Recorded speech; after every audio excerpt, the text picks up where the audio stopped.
오늘로부터 시작하는 이 집회에 하나님의 은혜와 또 진리가 풍성하게 임하게 되시기를 바랍니다. 자, 이 성경에요, 전쟁에 대한 이야기가 상당히 많이 나옵니다. 근데 보통 말하는 전쟁은 땅에서 벌어지는 세상의 전쟁을 말하죠. 그런데 이 계시록이라고 하는 책은 예언을 다루고 있는데요. 이 예언서에 보면은 하늘의 전쟁에 대해서 유일하게 말하고 있습니다. 하늘에 전쟁이 있으니 미가엘과 그의 사자들이, 천사들이 용으로 더불어 싸울세. 용과 그의 사자들, 천사들도 싸우나 이기지 못하여 다시 하늘에서 저희의 있을 곳을 얻지 못한지라. 큰 용이 내어 쫓기니 옛뱀 곧 마귀라고도 하고 사단이라고도 하는 온 천하를 꿰는 자라. 땅으로 내어 쫓기니 그의 사자들도 저와 함께 내어 쫓기니라. 예. 이 내용은 우리가 잘 아는 내용입니다. 그렇죠? 예. 그래서 이 용 또는 뱀, 마귀, 사단은 또는 온 천하를 깨는 자는 같은 사람이라 그러면 좀 이상하고 하여튼 같은 천사입니다. 그렇죠? 예. 그래서 이 전쟁에서 이 용, 뱀, 마귀, 사단이 패함으로 땅으로 내어 쫓긴 것에 대해서는 구약에서도 이야기합니다. 너 아침의 아들 계명성이여 어찌 그리 하늘에서 떨어졌으며 너 열국을 업은 자여 어찌 그리 땅에 찍혔는고. 예. 자, 그러면은 한 가지 질문을 드리겠는데요. 자, 두 가지 사건이 있습니다. 하나는 사단이 타락한 것이고 하나는 이 세상이 창조된 것입니다. 자, 그런데 이 두 사건 중에 어떤 사건이 먼저 일어난 사건인가? 자, 첫 번째는 사단이 타락한 후에 이 세상이 창조되었다. 그 다음에 두 번째는 이 세상이 창조된 후에 사단이 타락하였다. 3번은 알 수가 없다. 자, 1번이 맞다고 생각하시는 분. 사단이 타락한 후에 이 세상이 창조되었다. 자, 그러면 2번. 이 세상이 창조된 후에 사단이 타락하였다. 2번. 그러니까 손을 드시라고. 자, 다시. 1번. 사단이 타락한 후에 이 세상이 창조되었다는 게 맞다. 순서가. 예, 좋습니다. 자, 그 다음 두 번째. 이 세상이 창조된 후에 사단이 타락하였다. 2번. 예, 2번. 자, 그 다음에 3번. 이건 모른다. 알 수가 없다. 순서는 모른다. 3번. 3번은 없으시네요. 자, 그러면 이제 정답이 뭔지 보겠습니다. 초기 문집에 있는 말씀입니다. 사단의 타락이라는 제목하에 사단은 한때 하늘에서 그리스도 다음으로 존경받는 천사였다. 그의 용모를 다른 천사들과 마찬가지로 온화하고 행복해 보였다. 그의 이마는 높고 넓었으며 아주 지혜롭게 보였다. 그의 모습은 완전하였고 거동은 고상하고 위엄이 있었다. 그러나 하나님께서 그의 아들에게 우리의 모양대로 우리가 사람을 만들자고 말씀하셨을 때 사단은 예수님을 시기하였다. 그는 인간을 창조하는 일에 참여하기를 원했으나 그렇게 되지 않았으므로 그의 마음은 시기와 질투와 증오로 가득 찼다. 그는 하늘에서 하나님 다음가는 가장 높은 종기를 갖고자 하였다. 자, 그러면 답이 뭡니까, 이제? 2번. 예. 그런데도 답이 안 나와요? 2번. 자, 다시요. 자, 하나님께서 이 세상을 창조하려고 할 때 누구와 함께 일을 하셔서 창조 사업을? 아들. 그래서 아들을 동역자로 사용하셨단 말이에요. 그런데 이 사단이 자기가 이 창조사업에 참여할 줄 알았는데 자기 대신에 누구를? 아들을, 예수를 창조사업에 넣으니까 예수님에 대한 시기, 질투가 마음에서 일어나서 타락을 하게 됐다 이거예요. 그러니까 창조하기 전까지는 시기심이 있었어요, 없었어요? 없었죠. 없었어요. 그런데 창조를 하니까 내 위치는 창조주가 아니라 피조물이라는 것을 스스로 깨달아야 됐는데 그렇지 못하고 자신도 창조사업을 하고 싶은 마음에서 욕심을 부린 거죠. 이제 거기서부터 죄가 이제 시작하게 되는 거예요. 창조사업을 하지 않았더라면은 자기가 자기의 죄를 아마 시기심과 이기심을 몰랐을 거예요. 그렇죠? 예. 자, 그런데 이게 왜 중요하냐? 하늘의 전쟁과 이 세상의 창조사업은 깊은 관련이 있다는 것입니다. 자, 그런데 안식일이 뭐예요? 안식일. 첫째 날 뭐 만들고, 둘째, 셋째, 넷째, 다섯, 여섯째 날 다 만들고 나서 일곱째 날은 쉬신 날이란 말이에요. 이것은 창조하고 너무나 관련이 있어요. 창조를 했다는 기념. 이 세상의 어떤 종교, 어떤 경전에도 모하메시나 알라나 부처님이 세상을 만들었다고 써있는 경전은 이 세상에 없어요. 오직 성경에만 창조를 기록하고 있는데 그 창조 때문에 누가 타락하게 됐다고요? 사단이 타락하게 됐다는 거예요. 이것이 바로 하늘에서 전쟁이 일어나게 된 원인이라는 것이죠. 그래서 이 순서가 중요하다는 거예요. 자, 그런데 우리가 아까 계시록 12장을 읽어봤을 때 하늘에 전쟁이 있으니 예수와 그의 사자들이 용으로 더불어 싸울새 영과 그의 사자들과 더 싸운다는 말은 없고 누구와 싸운다는 말은 있습니까? 미가엘과 그의 사자들 천사들이 용과 더불어 싸운다는 이야기는 있어요. 아니 왜 계시록에 어린 양이라는 말도 있고 예수라는 말도 있고 그리스도라는 말도 있는데 왜 여기에서는 하늘의 전쟁에 예수가 안 나오고 미가엘이 나오느냐 이거예요. 미가엘. 그럼 미가엘이 누굽니까?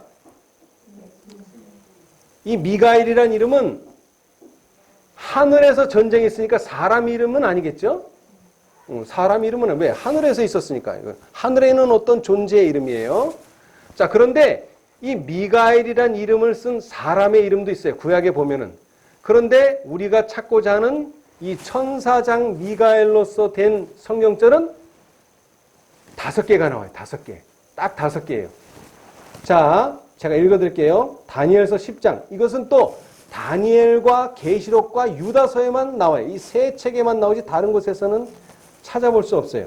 다니엘 10장 13절에는 그런데 바사국 군이 21일 동안 나를 막았으므로 내가 거기 바사국 왕들과 함께 머물러 있더니 군장 중 하나 미가엘이 와서 나를 도와주므로 그 다음에 같은 장 21절에는 또 오직 내가 먼저 진리의 글에 기록된 것으로 내게 보이리라. 나를 도와서 그들을 대적하는 자는 너희 군 미가엘 뿐이니라.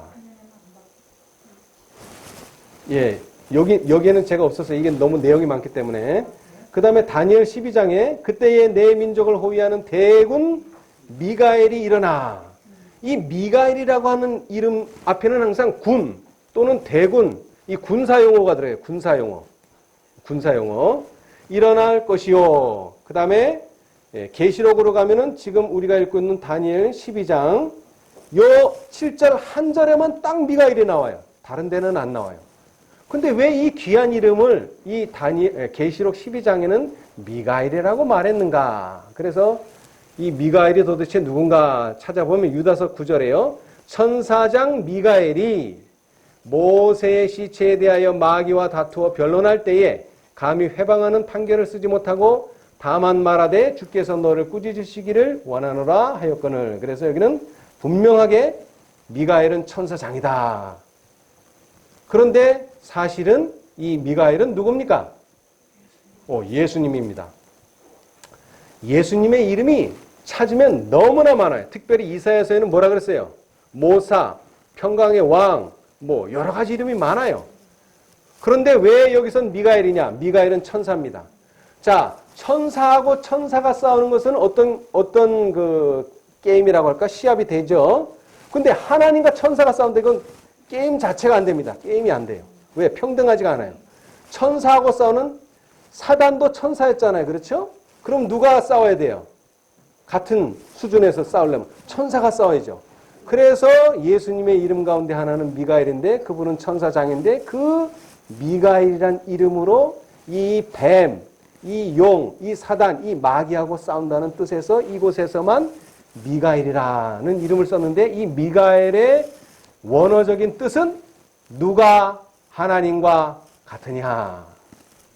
딱 맞잖아요. 그죠? 창조했을 때 자기도 하나님인 줄 알았어요. 왜냐하면 지위가 너무 높아가지고 루스벨이 사단이. 그런데 실제적으로 가니까 하나님께서는 예수님을 함께 동역자로 사용하셔서 창조 사업을 하셨지 이 사단과는 창조 사업을 하실 수가 없어요. 왜? 창조를 하려면 뭐가 있어야 됩니까? 창조력. 이건 하나님만 가지고 있는 속성이에요. 근데 사단은 지위는 높지만 창조의 능력은 없습니다. 예. 자, 그래서 이제 뭐가 생겨났어요? 전쟁이라고 하는 것이 생겨났습니다. 그런데 이미 초기 문집에는 천사들 간의 싸움이라고 여기 인용하고 있어요. 이때까지 온 하늘은 질서 있고 조화를 이룬 곳이었으며 하나님의 정부에 전적으로 복종하는 곳이었다. 하나님의 뜻을 거스리고 질서를 어지럽히는 것이 가장 큰 죄였다. 온 하늘이 동요하는 것 같았다. 천사들은 여러 무리로 정렬해 있었고 각 무리의 앞에는 그들을 지휘하는 더 높은 천사가 있었다. 자신을 높이고자 하는 욕망으로 예수님의 권위에 복종하기를 싫어한 사단은 교묘하게 하나님의 정부에 대항하였다. 어떤 천사들은 사단과 함께 반역에 가담하였으나 다른 천사들은 그의 아들에게 권위를 준 하나님의 명예와 지혜를 위하여 힘껏 싸웠다. 자, 그래서 누구와 사이에 싸움이 벌어졌어요?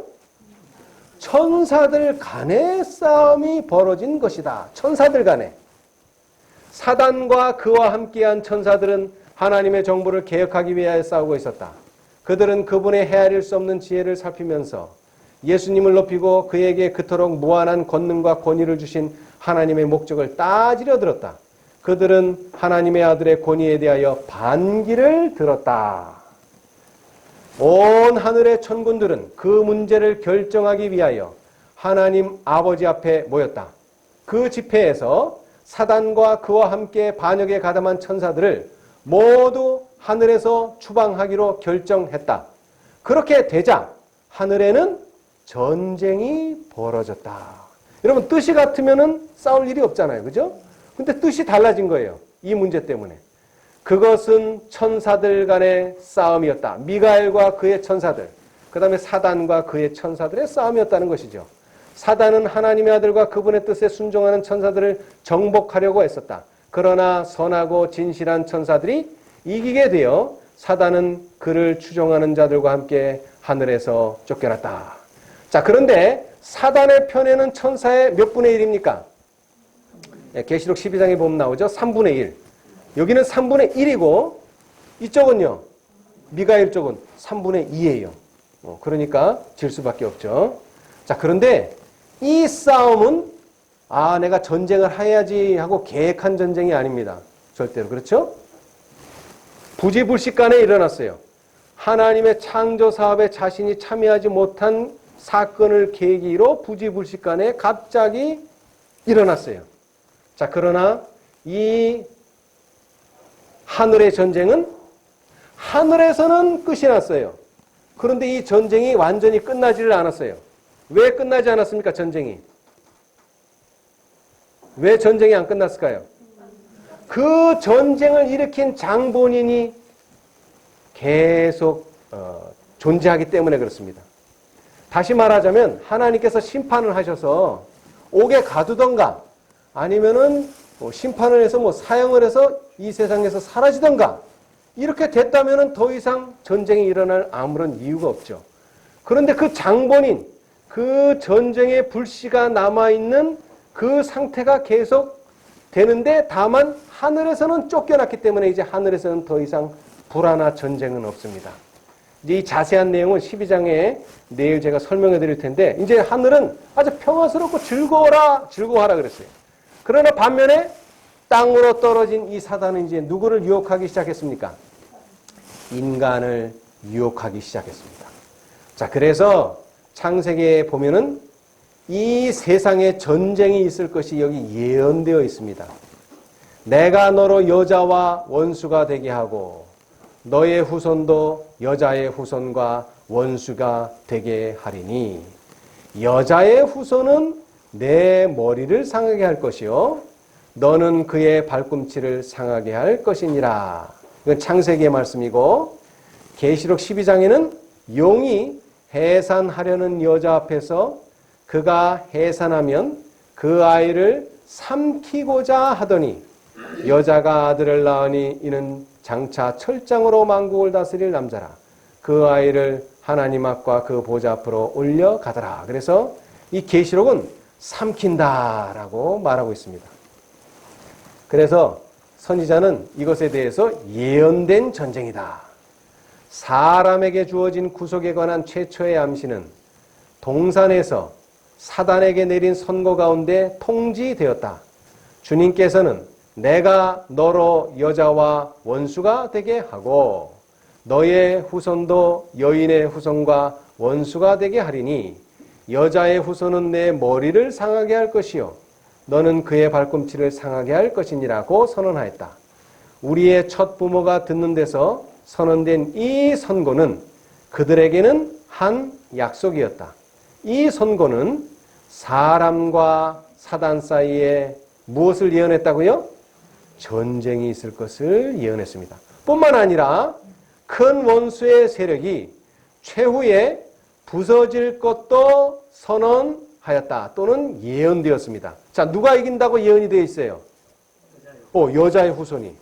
왜냐하면 여자의 후손은 뱀의 후손의 머리를 상하게 하지만 뱀의 후손은 여자의 후손의 발꿈치만 상하게 할 뿐입니다. 저희가 비록 강적의 세력으로부터 고통을 받을 수밖에 없지만 그들은 최후의 승리를 기대할 수 있었다. 이것이 약속입니다. 그리고 이 전쟁은 예언되어 있어요. 자, 그러면은 누가 누구와 원수가 되는가? 자, 그 성경절 다시 한번 읽겠습니다. 내가 너로 여자와 원수가 되게 하고, 이 너는 누굽니까? 뱀이에요. 그러니까 뱀은 여자와 원수가 되고요. 그 다음에는요, 뱀의 후손도 여자의 후손과 또 뭐가 돼요? 원수가 됩니다.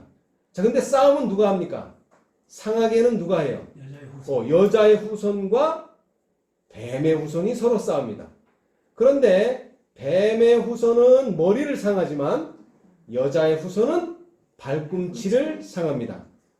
하늘에서의 전쟁은 상처가 없어요. 그냥 쫓겨나는 걸로, 분리하는 것으로, 슬프지만 분리하는 것으로 끝났지만 이 세상에서의 전쟁은 상처를 남깁니다. 상처가 있어요. 그러나 이 상처는 영광스러운 상처입니다. 여자의 후손이 승리할 것을 예언하셨는데 그 예언이 4,000년 후에 십자가에서 예수님이 그대로 성취하셨어요. 그리스도께서는 당신이 이루려 오신 사업을 완수할 때까지는 숨을 거두지 않으시다가 임종을 하시면서 다 이루었다. 뭘 다 이루셨습니까? 창세기 3장 15절의 말씀을 다 이뤘다는 것입니다. 그리고 더 나아가서는 구속의 경륜의 일부를 다 이루셨다는 것입니다. 전체는 아닙니다. 일부. 싸움은 승리로 끝났다.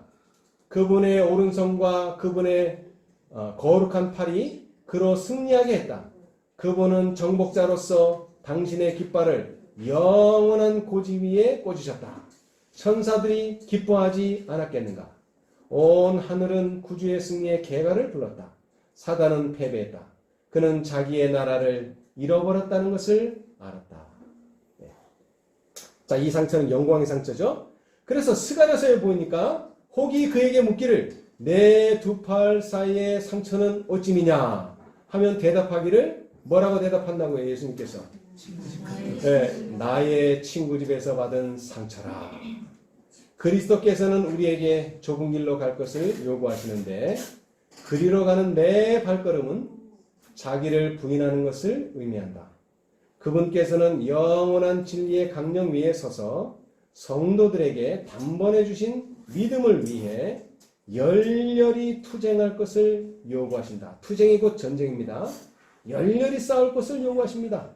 그것은 좁은 길로 가라는 의미고 그 좁은 길로 간다는 것은 자기를 부인하는 것을 의미합니다.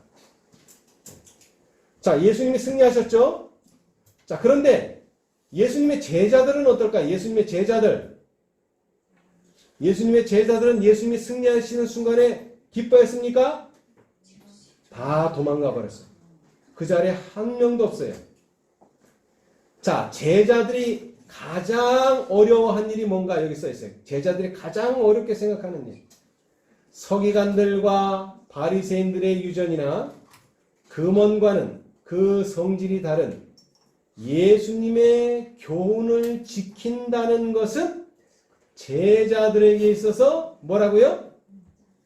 가장 어려운 일이었다. 왜 어려울까요? 이 일이. 예수님의 교훈을 지키는 게 왜 어려울까요?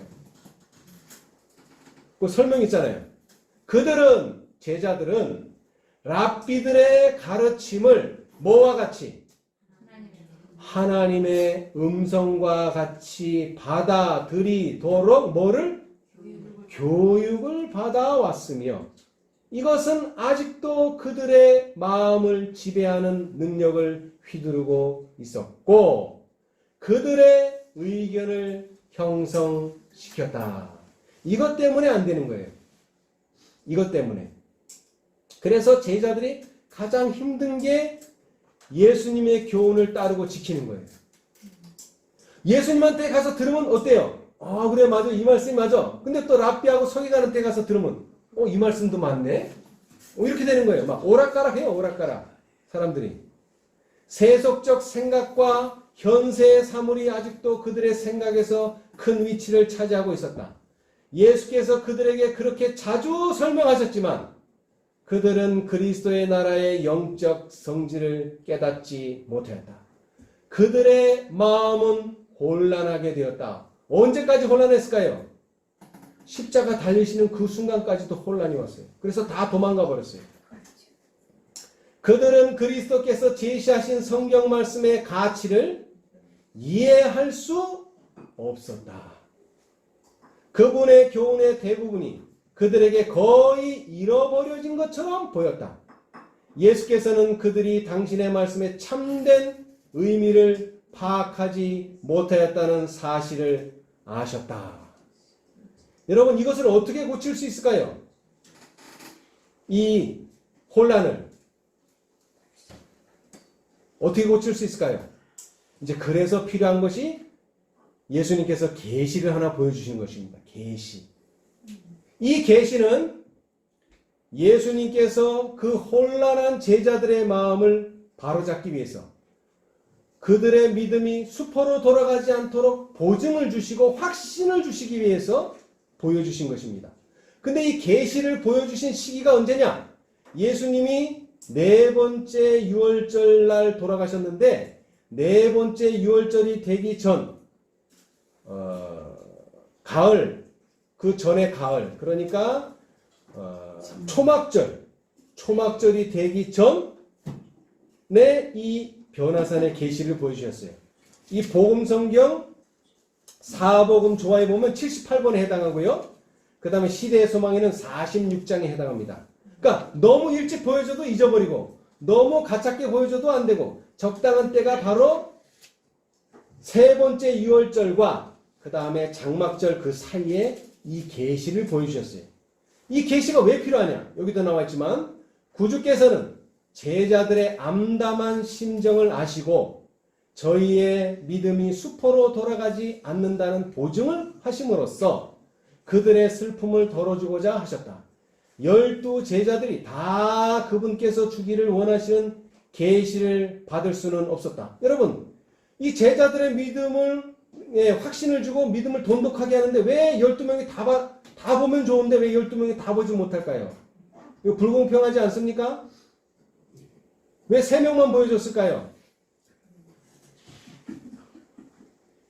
생각해 보셨어요?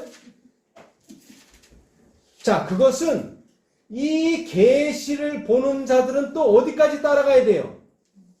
겟세마네에서 그분의 고뇌를 목도할 세 제자들만 그분과 함께 산에 올라가도록 택함을 받았다.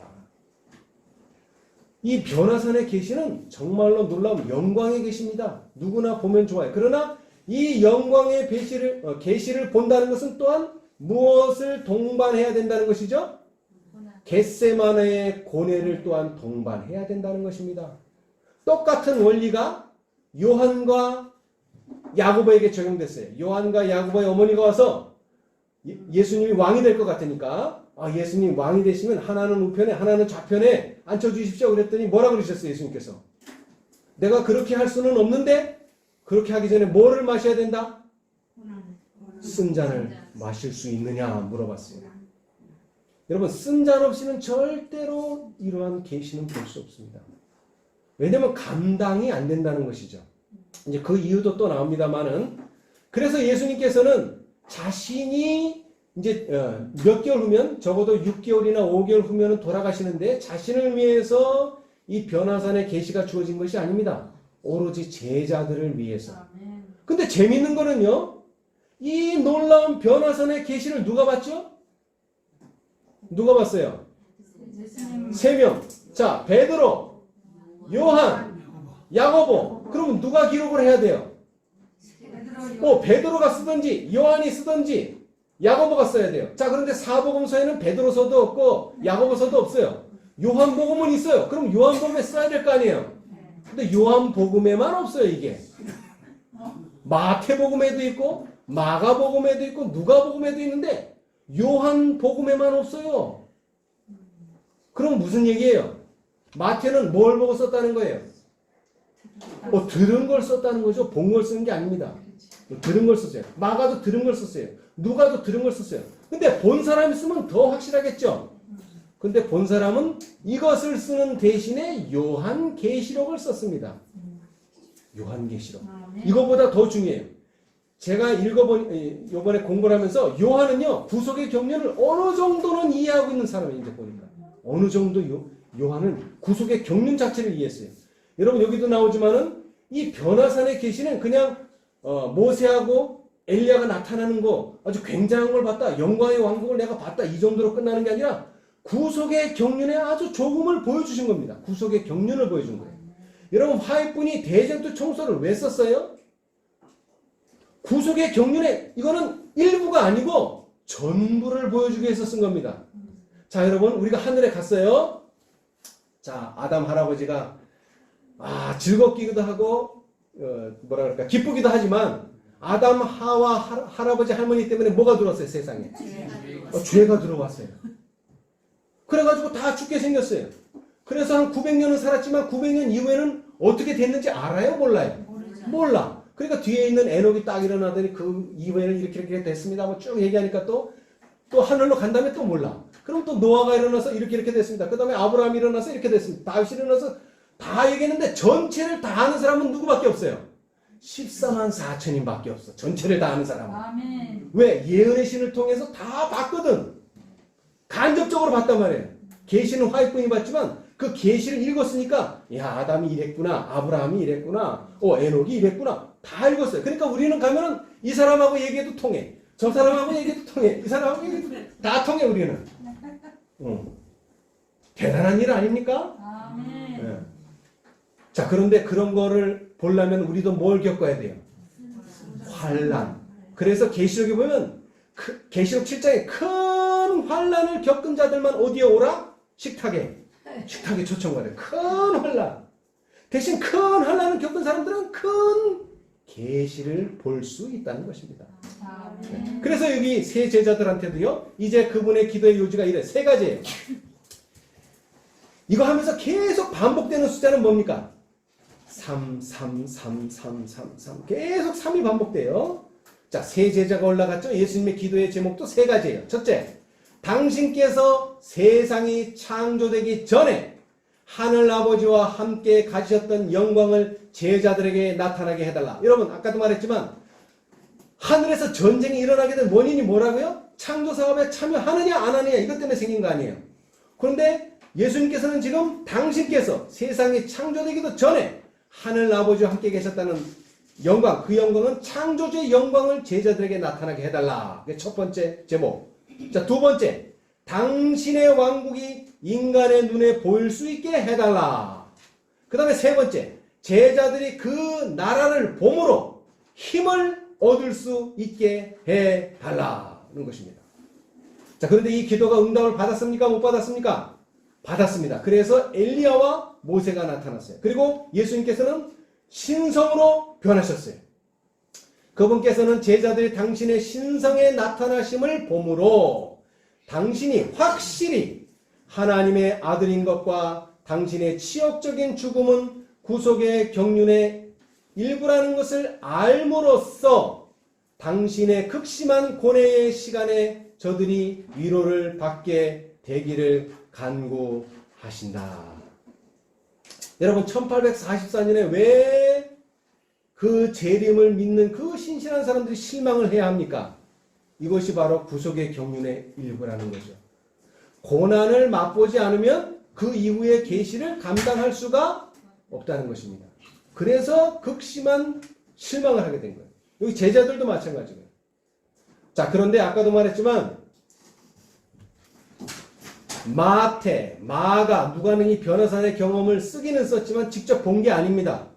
그런데 구약에 보면은요, 여리고성을 무너뜨릴 때 비슷한 경험이 있었어요. 자, 그 경험이 뭐냐면 믿음으로 여리고성이 무너졌다. 여호와의 군대 장관은 여호수아로 더불어만 교통하시고 자신을 모든 회중에게는 나타내시지 않았다. 자, 그러면 이제 군대 장관이 하는 말을 누가 전해줘야 됩니까? 여호수아가 전해줘야죠. 자, 그런데 회중은 누구만 봐요? 여호수아만 보지 그 뒤에 있는 군대 장관은 절대 보이지 않습니다. 여호수아의 말을 믿든지 의심하든지 하는 것은 오직 이스라엘 회중에게 달려 있었다.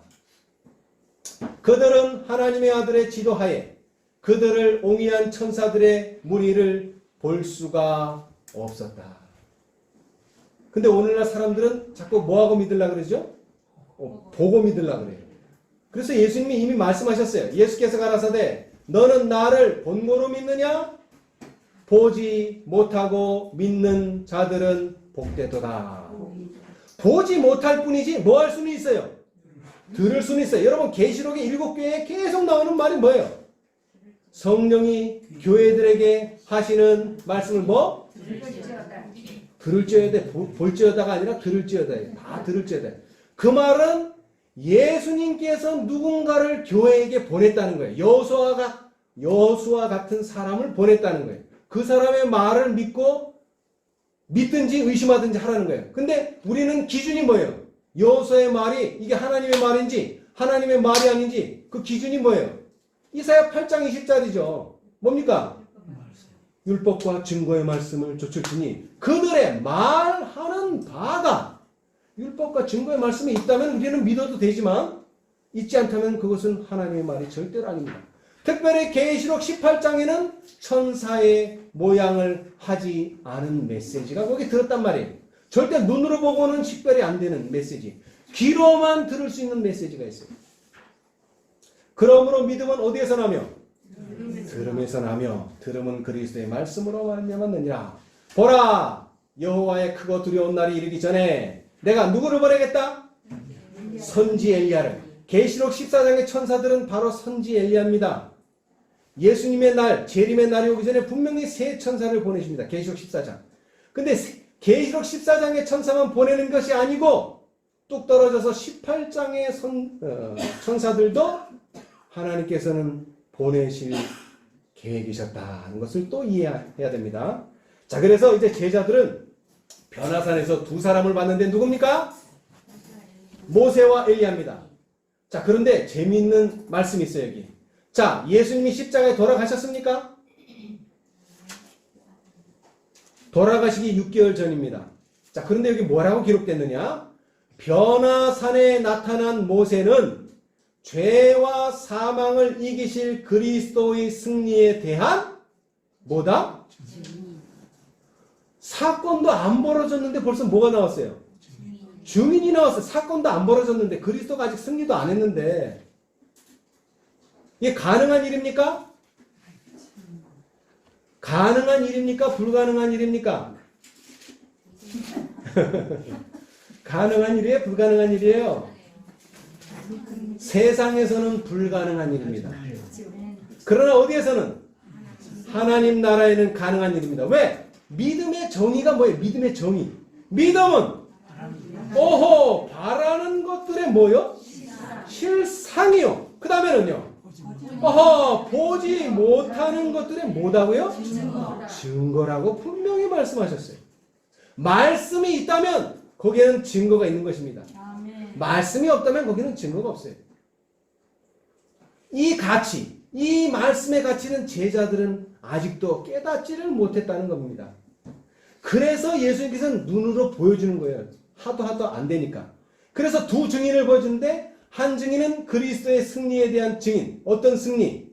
죄와 사망을 이기고 부활하시는 예수 그리스도의 승리의 증인이고 또 한 증인은 엘리야는요. 이번에는 살아남는 자의 증인입니다. 살아남는 자, 절대로 죽지 않는 자.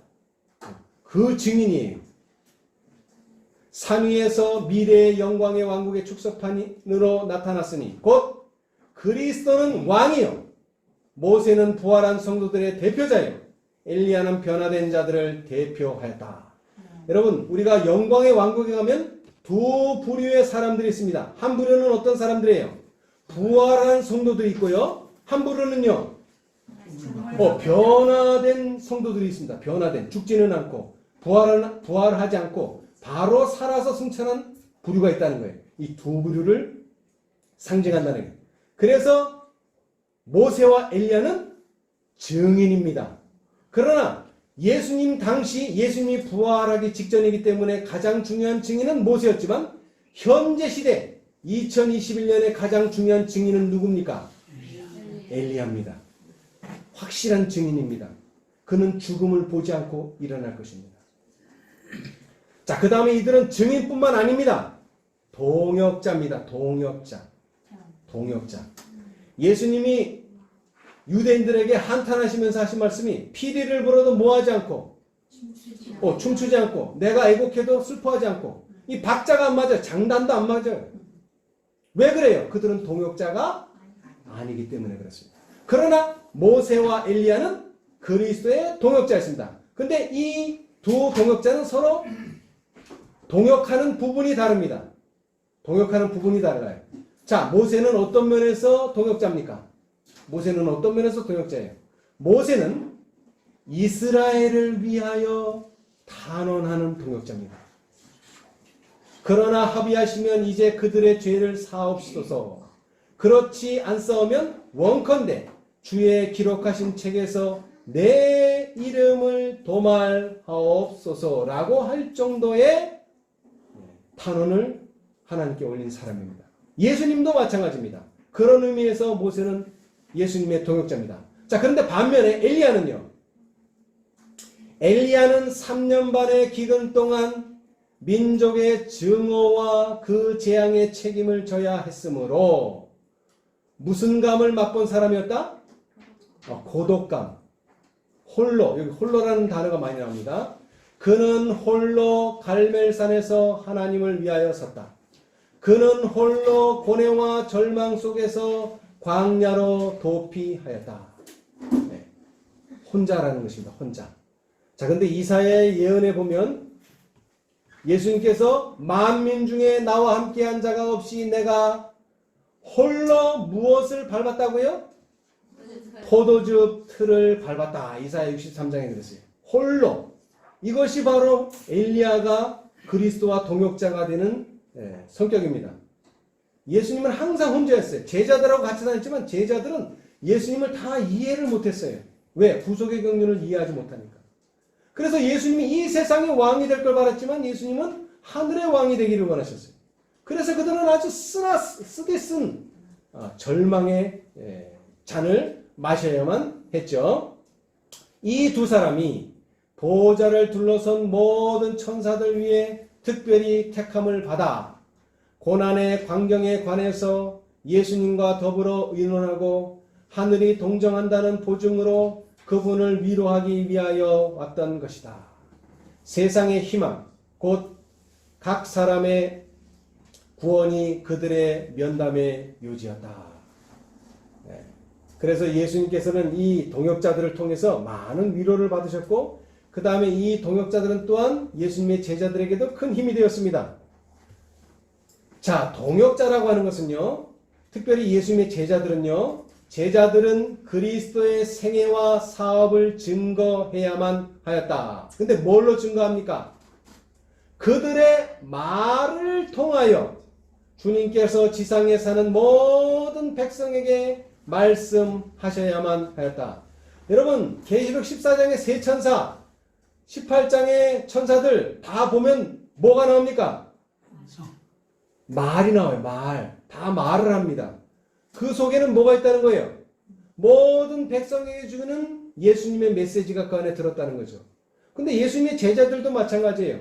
그들의 말을 통하여 여호수아처럼 예수님이 직접 말하지는 않지만 그들의 말을 통하여 주님께서는 지상에 사는 모든 백성에게 말씀하셔야만 하였다. 자, 근데 말을 어떻게 해야 돼요? 정확하게 나왔죠? 그런데 십자가 전에는 정확하게 말을 못했어요. 뭐 이럴 수도 있고 저럴 수도 있고 그렇게 될 수도 있겠지? 뭐 이렇게.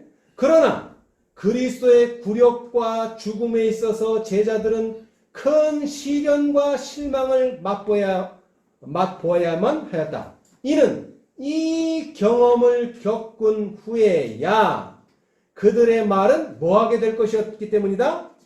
정확하게 될 것이었기 때문이었다. 네. 그래서 고난을 경험해야 된다는 것입니다. 예수께서 약속하시기를 보혜사가 내가 너희에게 말한 모든 것을 생각나게 하시리라. 이것은 이른 비만을 의미하는 것이 아닙니다. 예수님이 안 계시는 그 모든 시간 동안 누가요? 예수님을 대신해서 보혜사가 성령이 예수님께서 말씀하셨던 것, 말씀하지 않으셨던 것은 아니고 말씀하셨던 것을 다시 한번 생각나게 합니다. 그래서 확실하게 해줍니다. 그래서 정확하게 말할 수가 있습니다. 그리스도께서는 당신을 대신한 교사로 당신의 초기 동역자들에게 보내셨던 동일한 성령을 오늘날에도 동역자들의 교사가 되게 하신다. 자, 우리 성경 많이 읽죠? 마태복음 28장 20절. 내가 세상 끝날까지 너희와 항상 함께 있으리라. 근데 이것은 예수님 자신이 우리와 항상 예수님 제자들이나 또는 우리와 항상 함께 있겠다는 말이라기보다는 예수님께서 누구를 통해서요?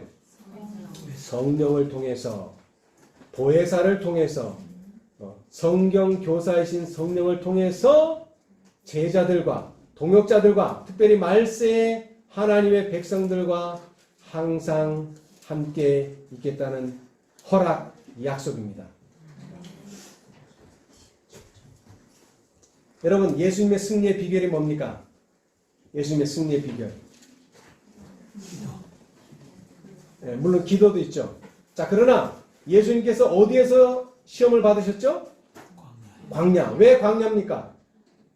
왜 광야예요? 그곳에 홀로 있을 때 시험을 받았다는 뜻입니다. 홀로. 두 사람, 세 사람, 네 사람, 목사님도 있고 뭐 장로님도 있고 이런 데가 아니라 혼자, 홀로. 광야는 그런 것입니다. 홀로. 예수님 안에는 사단의 계변에 반응한 것이 조금도 없었다. 그는 죄를 짓기로 동의하지 않으셨다. 그는 생각으로라도 시험에 굴복하지 않으셨다. 우리도 그렇게 할 수 없다. 있다. 우리도 그렇게 할 수 있다. 그리스도의 인성은 신성과 뭐 되었다? 연합되었다. 신성과 연합돼야지만 그렇게 할 수 있는 것입니다. 신성과 연합도 안 됐는데 그렇게 할 수 있다고 하는 사람은 뭔가 잘못된 사람이에요. 그는 성령의 내재하심으로 투쟁할 태세가 갖추어져 있었다. 그리고 그는 우리로 신의 성품에 참여하는 자가 되게 하시기 위하여 오셨다.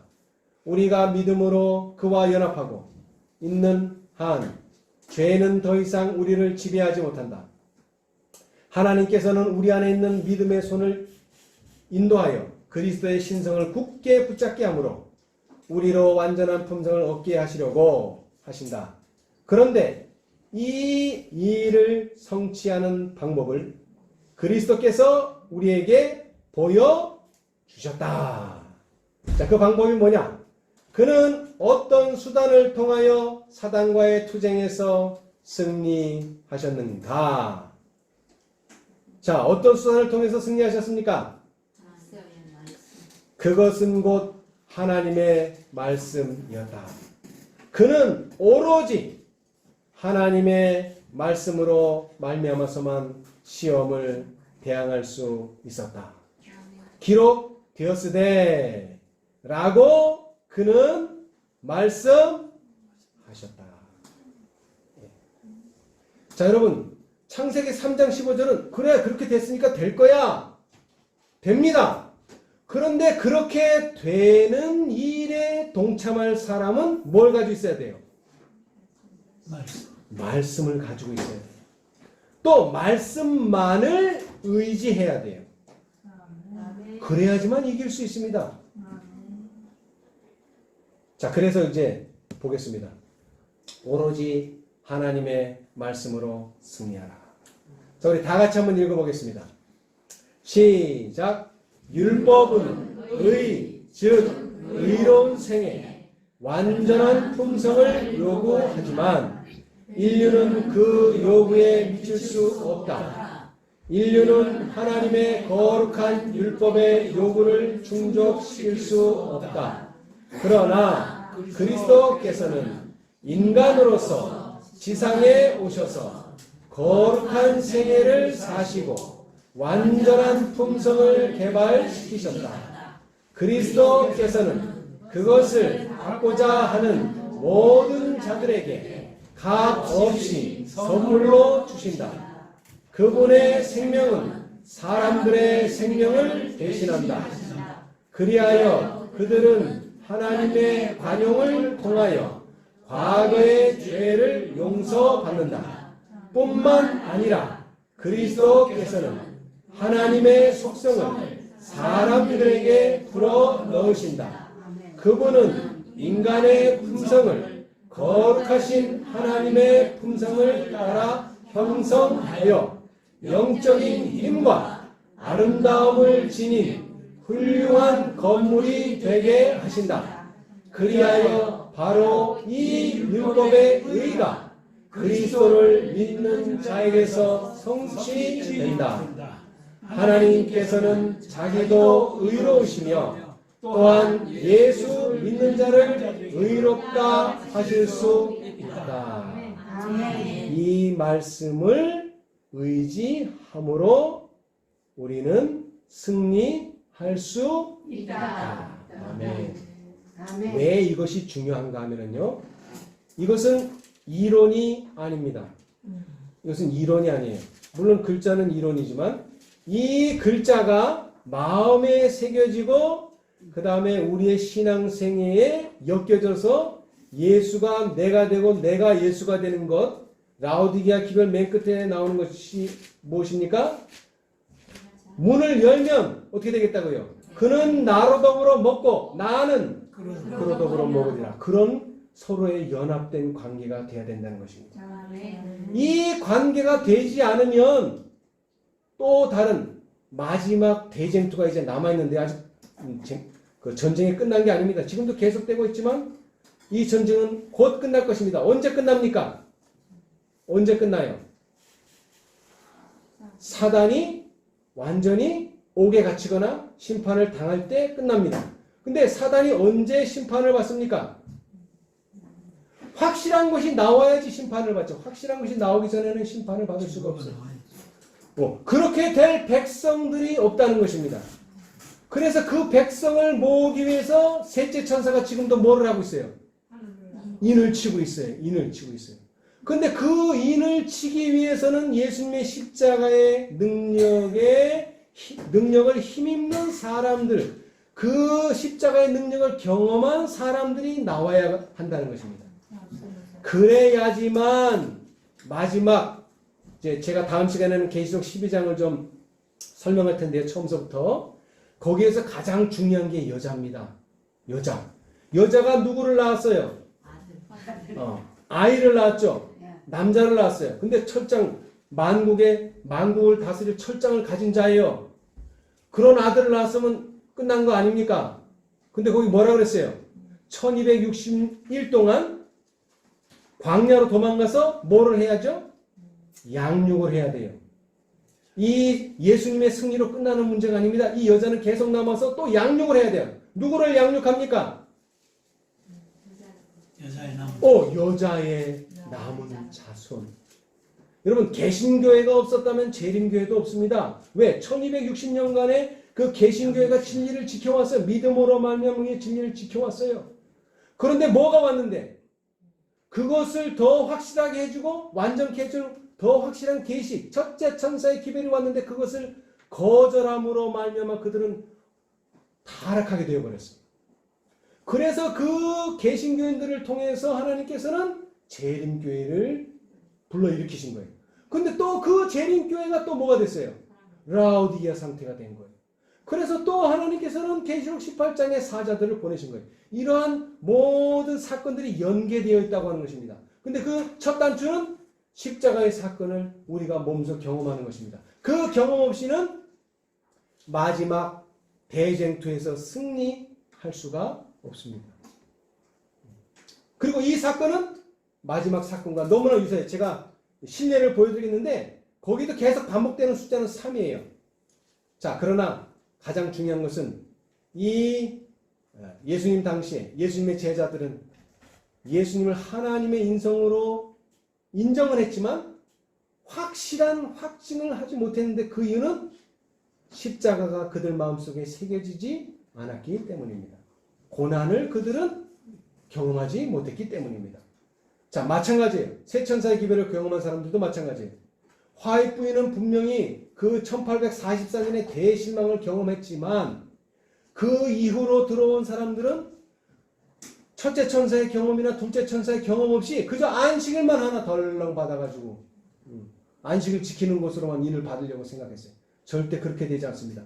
고난, 그 1844년 3월 달에 예수님이 안 오셔서 한 실망, 그 다음에 10월 달에 안 오셔서 한 그 대실망을 경험한 사람들만이 셋째 천사의 기별을 받아들일 준비가 되어 있는 것입니다. 다시 말하자면 예수님의 십자가의 사건을 경험한 사람들만이 또한 14만 4천인이 될 경험을 할 수가 있습니다. 자, 그래서 오늘 우리는 땅의 대쟁투에서 승리하려면 우리는 오로지 예수님의 방법, 오로지 하나님의 말씀만 의지하는 것입니다. 우리 모두 하나님의 말씀만 의지하심으로 우리 하나님의 초청에 응하시고 하나님의 놀라운 계시의 영광을 다음 시간에 또 볼 수 있게 되기를 간절히 바라면서 말씀 마치겠습니다.